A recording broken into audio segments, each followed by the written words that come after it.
Bonjour à toutes et bonjour à tous chers amis, je suis ravie de vous retrouver pour une nouvelle vidéo. Alors c'est vrai que je suis pas souvent là en ce moment, je pense à vous et je me dis il faut que je fasse une vidéo. Je suis très en retard, j'ai plein de livres intéressants à vous présenter, des oracles aussi, mais j'avoue qu'en ce moment mon emploi du temps est un peu plus que surchargé, donc je fais au mieux.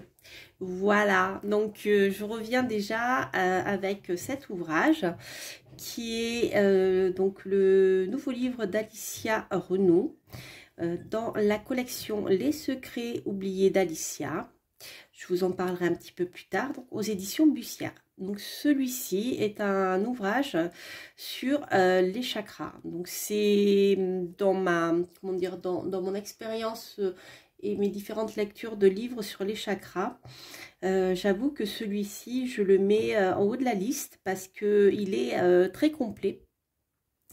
Et j'ai appris des choses vraiment très intéressantes, parce que c'est un ouvrage qui est à la fois, je dirais, qui explique donc comment fonctionnent les chakras, pourquoi, comment on peut détecter un chakra qui est bloqué ou qui tourne trop vite ou pas assez. Enfin, c'est assez complet, je trouve. Et je dirais que le plus de cet ouvrage, c'est qu'à la fin, vous pouvez faire votre bilan énergétique, voir bien sur quel chakra vous pouvez travailler ou vous devez travailler en ce moment, parce qu'il y a peut-être un chakra qui est bloqué, donc qui de ce fait va bloquer la circulation de l'énergie dans le corps. Voilà. Donc c'est un ouvrage que j'ai vraiment beaucoup apprécié. Donc en fait, au départ, vous avez, pour ceux qui ne connaissent pas les chakras, en fait, donc ces centres énergétiques, l'auteur va vous présenter les chakras selon différentes traditions hindouistes, bouddhistes, yogiques. Comment les chakras influencent notre santé et notre bien-être, donc la définition et le rôle des chakras. Donc a priori, le concept des chakras remonterait à il y a plus de 3000 ans. Et c'est un terme qu'on va retrouver dans les Védas, donc les textes sacrés hindous. Donc, vous voyez, c'est quelque chose qui n'est pas du tout récent, même si c'est une notion qui est rentrée en Occident depuis, je ne sais pas exactement, mais au moins une bonne trentaine d'années, si ce n'est pas plus. Peut-être même 50 ans d'ailleurs. Et voilà, à la base, donc c'est un terme qui est, je suppose, qui vient du sanskrit. Alors, donc au niveau de cet ouvrage, outre la présentation des différents chakras, c'est ce à quoi ils servent en fait. Donc comme je vous les ai dit, les chakras c'est comme des petites roues, on va dire, symboliquement, hein, qui tournent et qui vont permettre de faire circuler l'énergie dans le corps. Donc là, on est vraiment sur une approche d'un système énergétique qui sous-tend le fonctionnement de notre corps, puisque comme l'a rappelé bien sûr et bien toute la comment dire, je cherche le terme, c'est la fatigue je crois, ça va me revenir. Donc en fait tout n'est fait qu'énergie et donc nous sommes qu'énergie en fait. Et donc c'est vrai que bien les chakras vont permettre de faire circuler cette énergie dans notre corps et donc de maintenir un équilibre qui est nécessaire au bon fonctionnement, on va dire, de notre être, qu'il soit sur le plan physique, émotionnel et même spirituel. Voilà, donc ça va vraiment très loin. Physique quantique, voilà, ça m'est revenu, pardon. Alors, au niveau de la structure de ce livre, hein, donc au départ, vous allez avoir la présentation des 7 principaux chakras, en sachant qu'il en existe beaucoup plus. Mais déjà, voilà, on va aborder les chakras que l'on peut repérer sur notre corps physique et sur l'axe vertical. Donc, on a la présentation du chakra racine, qui est le chakra rattaché comment dire, à l'ancrage en fait. C'est tout ce qui va concerner le plan physique principalement. Donc il y a une histoire de relation avec l'environnement qui est très important. Donc, on a la présentation de la localisation de ce chakra, donc il se trouve à la base de la colonne vertébrale entre l'anus et les organes génitaux. Et on a la fonction, le chakra racine, donc nous aide à nous sentir enracinés dans la vie, à avoir un sens de la stabilité et à assurer notre bien-être matériel. Il est la source de notre courage, de notre force intérieure. Lorsqu'il est en équilibre, il favorise une confiance en soi saine et une capacité de faire face aux défis de la vie quotidienne. Donc on a l'approche d'un chakra racine équilibré ou déséquilibré. Des exercices pour équilibrer ce chakra, donc par la méditation, par la respiration, par des postures de yoga. Donc vous avez, en fonction, je dirais, de votre sensibilité et de vos envies, vous avez la possibilité d'équilibrer ce chakra, voilà, de différentes manières. Donc si vous n'êtes pas trop yoga, vous pouvez travailler sur la respiration abdominale. Ça, c'est très bon, ça fait faire des exercices de respiration. Ensuite, la méditation de l'ancrage. Donc, c'est quelque chose aussi, si vous êtes très fort en visualisation, qui peut vous aider à... Enfin, très fort, très à l'aise plutôt en visualisation. Vous pouvez travailler comme ça aussi. Et ensuite, vous avez bien le fait de marcher pieds nus. Voilà. Alors, pour chaque chakra, donc vous avez l'animal totem et la divinité associée à ce chakra. Donc ici, on nous parle du serpent qui symbolise l'énergie de la Kundalini.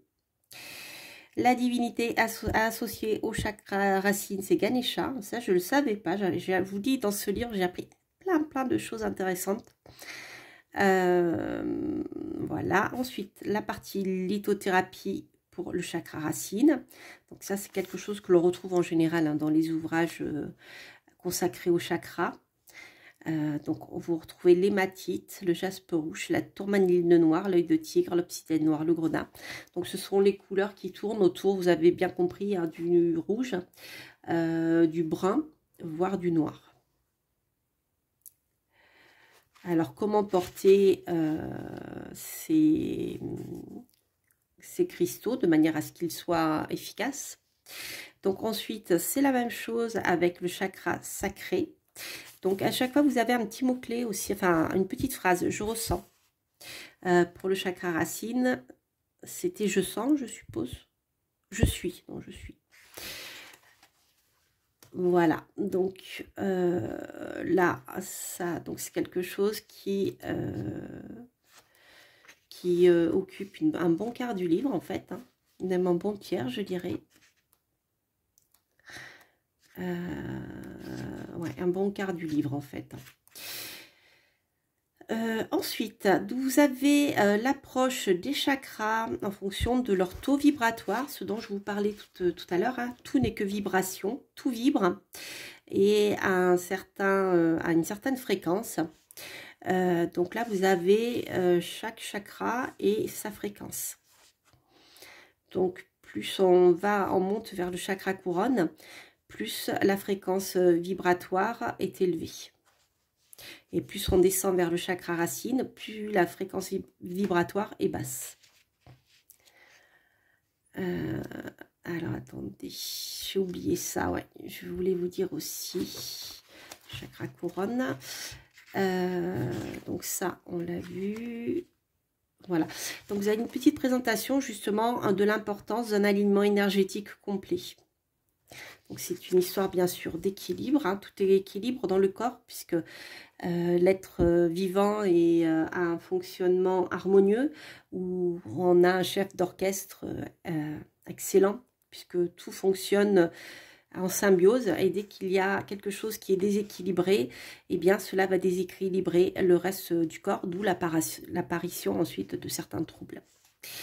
Donc là, c'est la même chose sur le plan énergétique, en fait. Ensuite, vous avez l'approche dans les fréquences dans les traditions spirituelles. Voilà, donc là, avec le chakra couronne, où on a une élévation, la fréquence, on appelle ça fréquence divine liée à la connexion spirituelle, à l'éveil et à l'unité avec le tout. Ça, c'est intéressant. aussi. Donc, comment harmoniser les chakras à l'aide des vibrations? Donc, par exemple, eh bien, si vous voulez harmoniser le chakra, allez, le chakra du cœur, là, c'est l'exemple qui est pris. La fréquence pour la guérison étant de 528 Hz.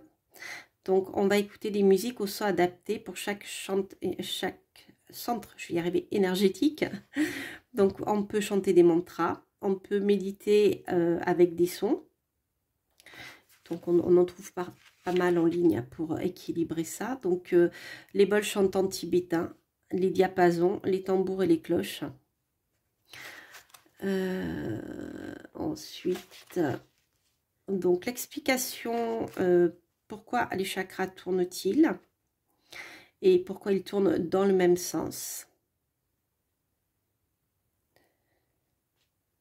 Donc, par exemple, eh bien, le chakra racine, on va y arriver, capte l'énergie de la Terre et l'ancre dans le corps, fournissant une base stable.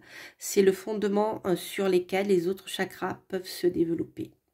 Donc, autrement dit, si le chakra racine est faible, enfin, n'a pas assez d'énergie, tout le reste ne peut pas bien circuler dans le corps. Et les autres chakras, c'est pareil, ne peuvent pas bien tourner. Les nœuds énergétiques, alors ça c'est quelque chose aussi que je ne connaissais pas sur le plan des chakras en tout cas. Donc ça c'est une sorte de blocage ou d'entrelacement d'énergie dans un chakra. Donc cela, ces soucis en fait de nœuds qui peuvent se former en fait sont dus parfois à des émotions refoulées, des traumatismes non guéris, des croyances limitantes ou un stress chronique. Donc, lorsque l'énergie d'un chakra ne peut pas circuler librement, elle se fixe dans un endroit spécifique, créant un nœud. Ce dernier peut ralentir la rotation du chakra et empêcher une circulation fluide de l'énergie à travers le corps. Donc, tout est détaillé, nœuds émotionnels, nœuds mentaux, nœuds physiques, etc. Les traumatismes émotionnels ou psychologiques. Donc, l'explication du lien entre les chakras. Donc, il y a une approche aussi de la vitesse, comme je vous le disais, les chakras plus rapides que chez certaines personnes. L'implication des nœuds énergétiques sur l'équilibre énergétique. Ensuite, pareil, chose très très intéressante, les chakras à différents âges. Donc ça, c'est intéressant aussi, puisqu'on va voir que, eh bien, en fonction des âges, les chakras vont se développer progressivement. Et donc, bien sûr, on ne va pas travailler de la même manière en fonction de notre âge. Donc, comment les besoins énergétiques changent au cours de la vie. Donc, par exemple, l'âge d'or, donc les personnes âgées peuvent se concentrer davantage sur l'équilibre émotionnel et spirituel. Le chakra racine, le chakra du cœur, le chakra couronne deviennent particulièrement importants. Des rituels centrés sur l'amour inconditionnel, la gratitude et la recherche de sens peuvent nourrir ces chakras et favoriser une paix intérieure profonde. L'utilisation des pierres comme le quartz rose, la malachite ou la labradorite peuvent aider à soutenir ces énergies. Donc, dans les petites choses, alors chaque fois l'auteur marque des petits points à retenir. Les besoins énergétiques des chakras changent en fonction des défis physiques, émotionnels et spirituels à chaque étape de la vie. L'adaptation et l'attention portée à chaque chakra à différents moments de la vie permettent d'assurer une évolution harmonieuse de notre énergie. Voilà, le développement et l'évolution des chakras avec le temps. Donc, en sachant que l'âge d'or ici, c'est à partir de 60 ans et plus. Ensuite, l'influence des émotions sur l'énergie des chakras, les émotions positives et négatives. Chakra et traumatisme, guérison émotionnelle et physique. Comment identifier les blocages émotionnels dans les chakras? Libérer les émotions stagnantes à travers les chakras. Le rôle des chakras donc dans la vie spirituelle. La dimension spirituelle, donc entre de la terre au ciel, donc on est dans le domaine spirituel. Et ensuite, vous avez également comment dire, on va dire calibrer son alimentation pour que vos chakras, donc votre énergie, circule mieux dans le corps.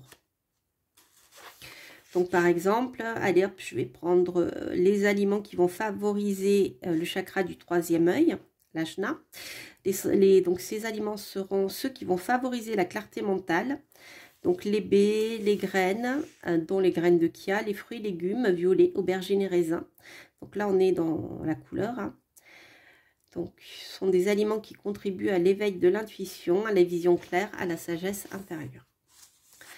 Donc voilà. Par exemple, le troisième œil, on a les baies, myrtilles, framboises mûres, les algues aussi.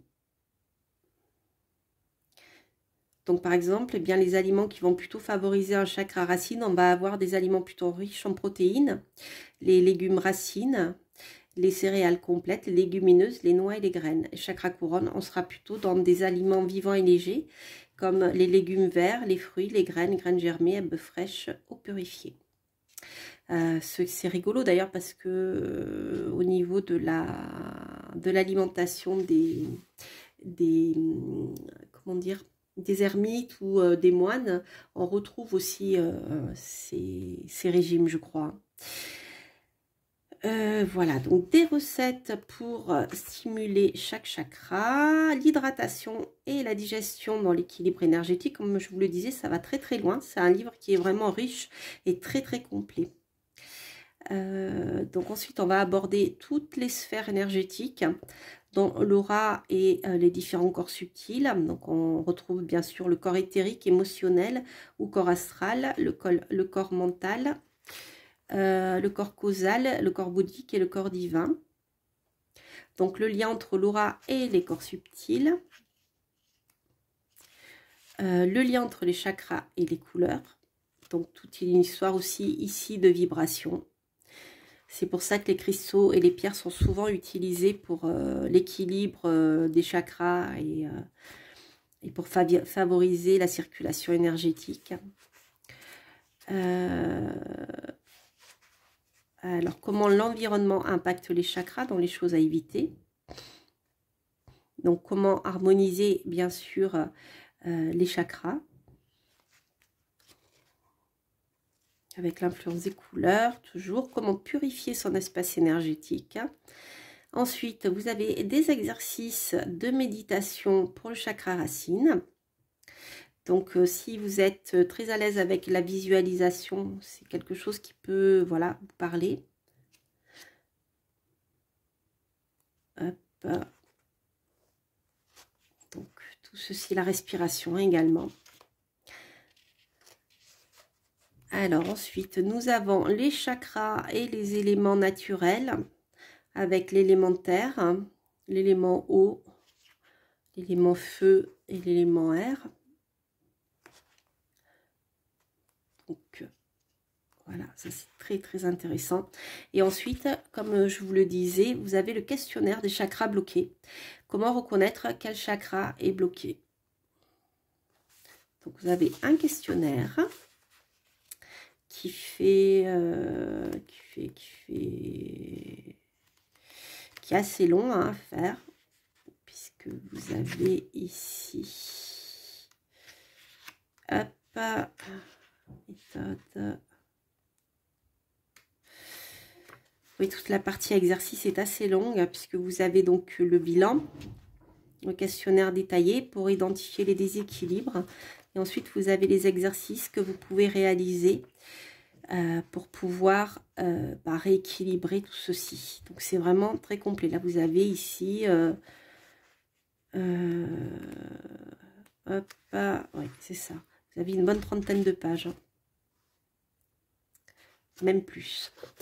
Ensuite, les chakras et la pratique du Reiki. Comment le Reiki agit sur les chakras. Des approches spécifiques en Reiki. Donc, le Reiki, je crois que c'est japonais, si je ne me trompe pas. Et ensuite, les chakras et la transformation personnelle avec son témoignage. Des actions concrètes. À la fin, des mots-clés. Et la présentation des différents chakras. Voilà les amis, donc c'est vraiment un ouvrage très complet comme vous avez pu le voir. Et c'est vraiment, voilà, si vous vous intéressez au chakra, je trouve qu'il est bien fait parce que l'approche est, enfin, c'est très bien expliqué, c'est bien écrit.